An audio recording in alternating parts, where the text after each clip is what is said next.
NLEX Road Warriors versus Phoenix Fuel Masters. Ang Phoenix Fuel Masters nga ay eliminated na at wala ng chance pumasok sa playoffs. Feel ko naman magiging competitive pa rin naman sila kasi for moral boost na lang for the next conference, diba? Meanwhile, sa kabila naman sa NLEX Road Warriors ay kailangan nilang panalo na to kasi naglalaban pa sila sa playoff spot sa Blackwater Bossing.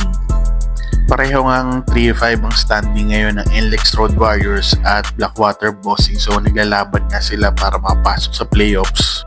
Pero pahirapan talaga maging kalaban din pagpasok kasi ang taas ng standing, nasa taas ng standing ngayon na sila Rain or Shine pati San Miguel.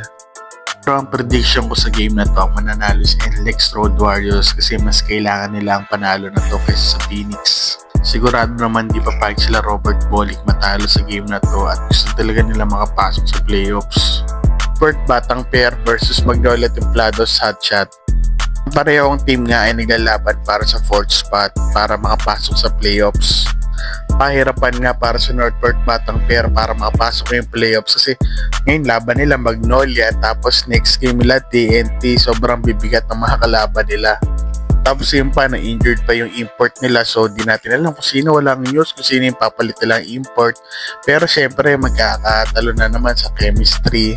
Sana nga makuha ng Northport Batang Pair na import malakas na makakatulong buhatin tong team na to.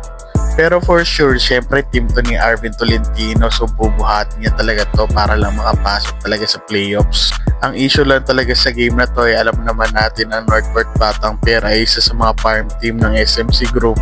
Hindi ko minamalit yung Magnolia Templados kasi sobrang lakas talaga nila. Pero alam naman natin pag walang nag-hold back sa Northport Batang Pair sobrang lakas din ng team na to. Pero ang lamang pa rin sa pag-iisip ko sa game na to is farm team ang Northport Batang Pair. So ang prediction ko is Magnolia Templados Hotshot ang mananalo sa game na to.